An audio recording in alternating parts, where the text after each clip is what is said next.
Да приготвим заедно храната на Тино и Бейли, защото е време за море, а те си имат собствен куфар, разбира и хладилната чанта.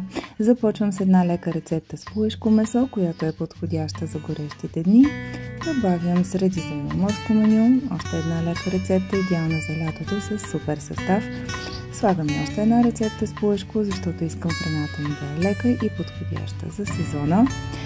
Зеленото шкембе е задължително в случай, че се разстрои някое стомахче, което не е необичайно през лятото. Слагам и една рецепта с телешко, в която има овесени ядки, те също действат много успокояващо на стомаха.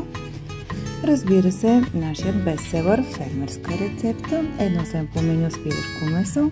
Британската рецепта е една лека рецепта с заешко, която също ще взема, защото е много подходяща за лятото. И още две сламчета с пилешко, тези са на фон варф и буквално изчезват в мига, в който ги сложа в копичката.